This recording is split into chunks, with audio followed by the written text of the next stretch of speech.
Top 10 safety officer interview question and answer, जो आपको gulf से लेकर के तमाम, अगर आप इंटरनेशनल स्टैंडर्ड को फॉलो करते हैं और आपने जो पढ़ाई किया हुआ है इंटरनेशनल स्टैंडर्ड के अकॉर्डिंग किया हुआ है, तो आपके लिए ये सभी क्वेश्चंस काफ़ी इम्पॉर्टेंट हैं और ज़रूरी हैं इंटरव्यू पास करने के लिए, एग्ज़ाम पास करने के लिए।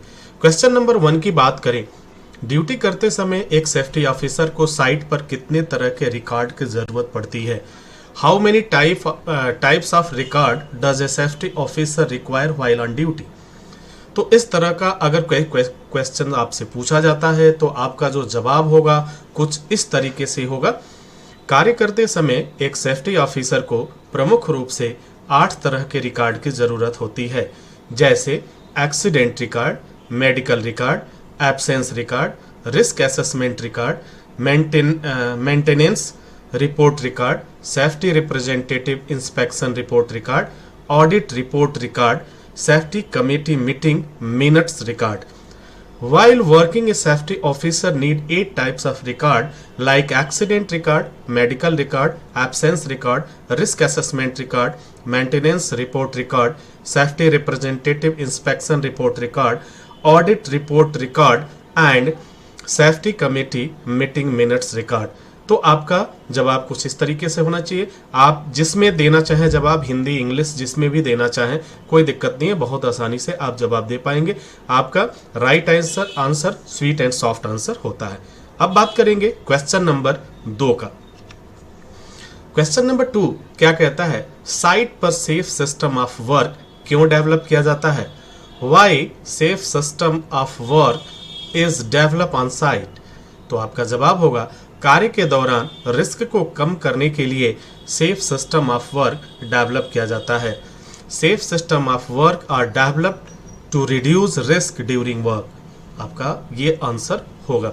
डियर स्टूडेंट, बहुत से लोग क्या करते हैं कि अगर पूछा जाता है इस तरह का क्वेश्चन तो वो पूरा सेफ सिस्टम SSOW का पूरा डिटेलिंग्स और वगैरह बताने लगते हैं, जिससे क्या होता है कि इंटरव्यूअर जो होता है वह काफ़ी इरिटेट होने लगता है। वो जो पूछता है वो कोई बता नहीं पाता है। तो जो क्वेश्चन पूछा जाए वही आप जवाब दीजिए, इधर उधर की बात न बताएं तो बेहतर होगा। बात कर लेते हैं क्वेश्चन नंबर 3 का। वर्क प्लेस पर SSOW आप कैसे डेवलप करेंगे? यह एक ऐसा क्वेश्चन है जो हर एक सेफ्टी ऑफिसर से पूछा जाता है, चाहे आप फायर सेफ्टी ऑफिसर हो या आप हेल्थ सेफ्टी ऑफिसर या फूड सेफ्टी ऑफिसर हो। ये कोई भी सेफ्टी ऑफिसर हो, ये सभी क्वेश्चन आपसे ज़रूर पूछे जाएंगे। किसी भी साइट पर safe system of work develop करने के लिए सबसे पहले टास्क को आइडेंटिफाई करेंगे, उसके बाद people, equipment, material, environment, hazard और रिस्क पर विचार करते हुए अगला कदम बढ़ाएंगे। In English, to develop a safe system of work at any site, we will first identify the task and then take the next step considering people, equipment, material, environment, hazard and risk। तो ये रहा आपका sweet and soft answer. अब बात करेंगे अगले question के बारे में। इंटरनल इंफॉर्मेशन सोर्स क्या है? What is an internal information source? तो जवाब कुछ आपका इस प्रकार से होगा। इंटरनल इंफॉर्मेशन सोर्स एक ऐसा माध्यम है जिससे हम साइट के बारे में पूरी जानकारी प्राप्त कर लेते हैं और अनचाहे समस्याओं से बच पाते हैं, जैसे कि accident record, medical record, absence record, risk assessment record, safety representative inspection report और audit report, committee meeting minutes record. Internal information record हैं जो हमें साइट की गतिविधियों के बारे में जानकारी देते हैं। बात करते हैं क्वेश्चन नंबर 5 की। Safety officer external information source का प्रयोग क्यों करता है? Why does the safety officer use external information source? तो आपका आंसर होगा, जवाब होगा, अनचाहे रिस्क से बचने के लिए एक्सटर्नल इंफॉर्मेशन सोर्स जैसे कि national legislation and regulation, material safety data sheet, manufacturers national code of practice and guidance, national and international regulatory bodies और ट्रेड एसोसिएशन इत्यादि। तो आप एक्सटर्नल इंफॉर्मेशन का प्रयोग क्यों किया जाता है, इन सब चीज़ों के बारे में जानने के लिए, और सीधा सा जवाब आपका होगा अनचाहे रिस्क से बचने के लिए। ठीक है, आगे चलते हैं नेक्स्ट क्वेश्चन के बारे में। सेफ्टी के लिए एक एम्प्लॉयर की जिम्मेदारी क्या होनी चाहिए? What should be the responsibilities of an employer for safety? एक एम्प्लॉयर की यह लीगल ड्यूटी है कि वह साइट पर सेफ सिस्टम ऑफ वर्क के साथ वेलफेयर की सुविधा प्रदान करें। It is the legal duty of an employer to provide welfare facilities with an on site safe system of work. तो डियर स्टूडेंट्स, आपने देखा कि कुछ इस तरह के क्वेश्चंस पूछे जाते हैं जिसका जवाब आपका इस तरीके से होना चाहिए। आप इस तरीके से और भी जवाब दे सकते हैं जो आपको लगभग इंटरव्यू पास कराने के लिए सफिशिएंट होगा। क्वेश्चन नंबर 7 की बात करें, जो अक्सर क्वेश्चन पूछा जाता है हर एक सेफ्टी ऑफिसर से, रिस्क असेसमेंट और SSOW में क्या अंतर है? What is the difference between risk assessment and SSOW? आप SSOW का मतलब सेफ सिस्टम ऑफ वर्क है। तो इसका जो जवाब होता है, रिस्क के बारे में पूरी जानकारी प्राप्त करने के लिए रिस्क असेसमेंट की सहायता ली जाती है, जबकि सेफ सिस्टम ऑफ वर्क में रिस्क को कम करने के लिए आवश्यक कदम उठाए जाते हैं। Risk assessment safe system of work का ही एक हिस्सा है।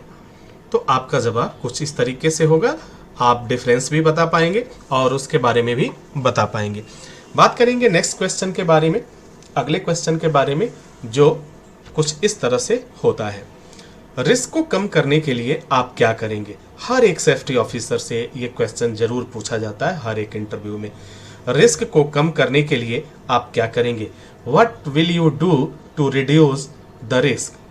तो आपका जवाब कुछ इस तरीके का होना चाहिए। रिस्क को कम करने के लिए साइट पर safe system of work develop किया जाता है। इसके अंतर्गत साइट इंस्पेक्शन, रिस्क असेसमेंट और कंट्रोल मेजर आते हैं। To reduce the risk, a safe system of work is developed on site which includes site inspection, risk assessment and control measures। ठीक है, आपका जवाब कुछ इस तरीके से होगा। बात करेंगे अगले क्वेश्चन के बारे में, रोकथाम के सामान्य सिद्धांत क्या हैं? जी हाँ, what is the general principle of prevention?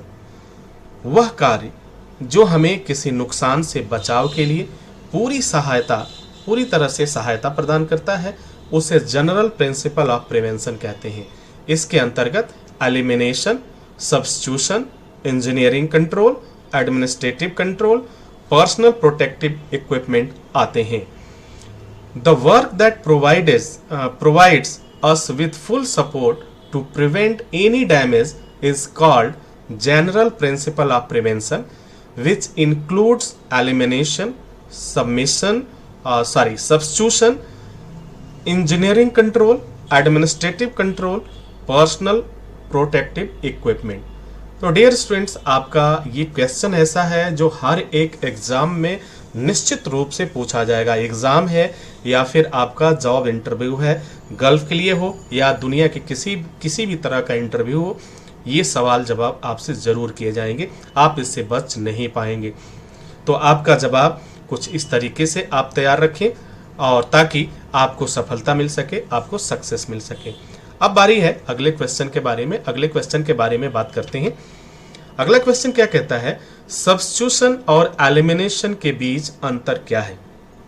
What is the difference between elimination and substitution? अब कुछ जवाब आपका इस तरह से होगा। अक्सर आपने सुना होगा सब्स्टिट्यूशन, एलिमिनेशन। तो जब भी आप पढ़ाई कर रहे होंगे या स्टडी कर रहे होंगे, उस समय आपको ये सारी चीज़ें मिलती हैं। अब इस चीज़ को हम डिफरेंस ज़रा समझते हैं, इसका क्या डिफरेंस है। सब्स्टिट्यूशन अर्थात एक तरह का उपाय होता है। जब हम किसी हजार्ड को पूरी तरह से हटा नहीं पाते तो उसके लिए आवश्यक उपाय करते हैं, यह उपाय ही सब्स्टिट्यूशन कहलाता है। एलिमिनेशन अर्थात पूरी तरह से हटा देना या समाप्त कर देना होता है। जैसे यदि किसी हजार्ड से रिस्क जनरेट हो रहा है तो हम उस हजार्ड को ही हटा देते हैं। हजार्ड को हटाना ही एलिमिनेशन कहलाता है। Substitution is a kind of remedy.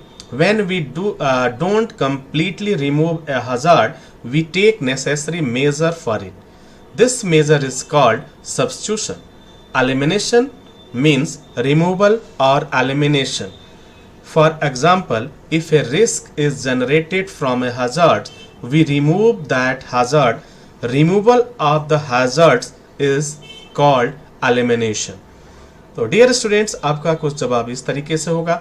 तो आप समझ पा रहे हैं, आज हमने बात किया 10 क्वेश्चन के बारे में, और ये 10 क्वेश्चन आपके लिए काफ़ी इम्पॉर्टेंट है।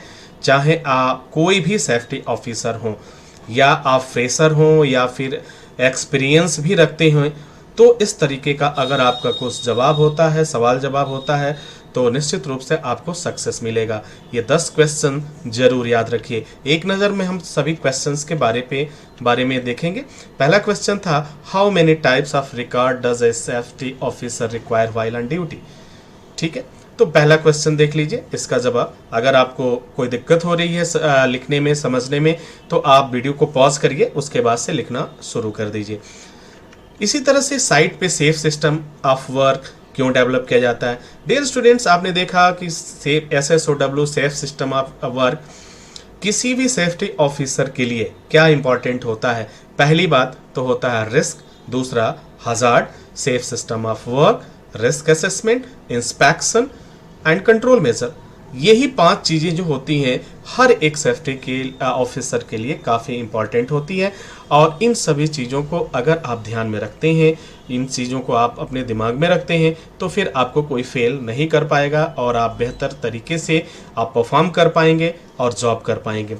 दूसरी बात, तमाम तरह के और भी इससे रिलेटेड क्वेश्चंस होते हैं, लेकिन ये जो 10 क्वेश्चन हैं, ये 10 क्वेश्चंस ऐसे हैं जो हर एक सेफ्टी ऑफिसर से पूछा जाता है। तो इस 10 क्वेश्चंस को जानिए और फिर आप इंटरव्यू के लिए जाइए, आप निश्चित रूप से पास होंगे, कहीं कोई दिक्कत नहीं आएगी। सेफ्टी के लिए एक एम्प्लॉयर की जिम्मेदारी। अब देखिए यहाँ पे क्या होता है, क्वेश्चन आता है कि सेफ्टी के लिए एक एम्प्लॉयर की जिम्मेदारी क्या होनी चाहिए। तो डियर स्टूडेंट, यहाँ पे लोग एम्प्लॉयर की वो पूरी ड्यूटी बताना शुरू करते हैं इस एक्ट के अंतर्गत। तो डियर स्टूडेंट, ये बताने की कोई ज़रूरत नहीं है। वो पूछ रहा है कि केवल उसके रिस्पॉन्सिबिलिटीज़ बता दीजिए। तो बहुत ही शार्ट में अगर हम कह देते हैं कि एक एम्प्लॉयर की यह लीगल ड्यूटी है कि साइट पर सेफ सिस्टम ऑफ वर्क। अगर सेफ सिस्टम ऑफ वर्क आपने वर्ड यूज़ किया तो इसमें आपका इंस्पेक्शन आ जाएगा, इसमें आपका जो है रिस्क असेसमेंट आ जाएगा, इसमें कंट्रोल मेजर आ जाएगा, ये सारी चीज़ें इसमें आ जाएंगी। और थोड़ा हट के बात कर लेते हैं तो इसमें आ जाएगा इसके वेलफेयर। तो ये 2 ही चीज़ हैं जो एम्प्लॉयर की रिस्पॉन्सिबिलिटीज़ बनती है, जो वो प्रोवाइड करता है। ठीक है, और इसी के लिए बाध्य करता है वह नियम, वह कानून। ठीक है, अब हम बात करते हैं रिस्क असेसमेंट और SSW। अक्सर स्टूडेंट्स इसमें कंफ्यूज हो जाते हैं कि रिस्क असेसमेंट और SSOW में क्या अंतर है। दोनों तो एक ही काम है। रिस्क असेसमेंट रिस्क को जानने की प्रक्रिया है और SSOW रिस्क को कम करने की प्रक्रिया है। सीधी सी बात है, अगर इस टर्म्स को आप जानेंगे तो आप बेहतरीन कर पाएंगे, बेहतर तरीके से कर पाएंगे। डियर स्टूडेंट, अब अगला क्वेश्चन आता है, पूछा जाएगा आपसे रिस्क को कम करने के लिए आप क्या करेंगे। तो रिस्क को कम करने के लिए 2 ही चीज़ें आती हैं। अगर एक पे मैं फोकस करूं सबसे ज़्यादा मेनली, तो वो होता है SSOW यानी सेफ सिस्टम ऑफ वर्क। इसके अंतर्गत आपका इंस्पेक्शन आ जाएगा, साइट इंस्पेक्शन आ जाएगा और कंट्रोल मेजर्स वगैरह आ जाएगा। यही तरीका है। अब देखिए, ये आता है ना प्रिंसिपल, जो आता है जनरल प्रिंसिपल ऑफ प्रिवेंशन। किसी भी चीज़ के लिए क्या सिद्धांत होते हैं, तो उसके लिए ये तमाम तरह की चीज़ें हैं जो आपने देखा यहाँ पे। वह कार्य जो हमें किसी भी नुकसान से बचाव के लिए पूरी तरह एक इंस्ट्रक्शन या हेल्प देता है, करता है, उसे हम जनरल प्रिंसिपल ऑफ प्रिवेंशन कहते हैं। अब ये डिपेंड करता है कि इसका यूज़ आप कहाँ पे कर रहे हैं। आप जहाँ भी करेंगे, हेल्थ सेफ्टी से कर रहे हैं, फायर सेफ्टी में कर रहे हैं, फूड सेफ्टी में कर रहे हैं, तो वहाँ पे इन चीज़ों पे आपको कंसिडर करना ही होगा, क्योंकि इसके बगैर आप अच्छी प्रैक्टिस नहीं कर पाएंगे। कहीं ना कहीं मिस्टेक होगा और फिर आपके सामने परेशानियाँ खड़ी हो जाएंगी। सब्स्टिट्यूशन और एलिमिनेशन, यह वर्ड भी आपके साथ ठीक उसी तरह से चलता है जैसे कि आपका साया